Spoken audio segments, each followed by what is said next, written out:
thakhat chunga kan na ron tilang vela zoi don ani hei hi a molding hi kan la tilova noi hi chuan tla hian island kan tar ta pangkha omta anh mẹ lâu tí là buổi thắc đâu chú apply divider lai cái nôm thầy đầu ta này apply space đủ box ya apply khi mà rồi chú anh ấy tôi tên là đủ miêu xí vangin rem sang lâu đấy kan tia chuanin apply chú cái rem tí làm tốt khan ya mo khắc khát mi pan ni in kan khoi ni mi pan ni na ni này nè cái phải phục bom tổ kan tụi khan ya kan là roi nghe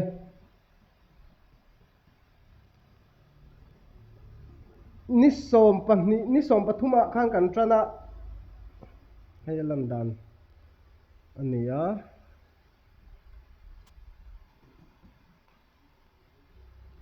khắc alak ling chia lo ni chu Sunday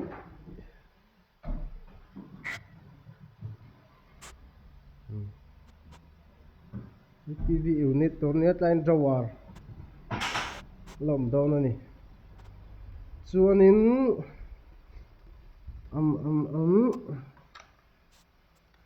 hi ni ta ni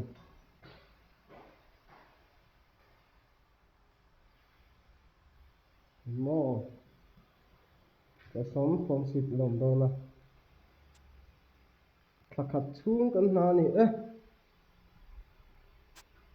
helai kan rửa na kha ni a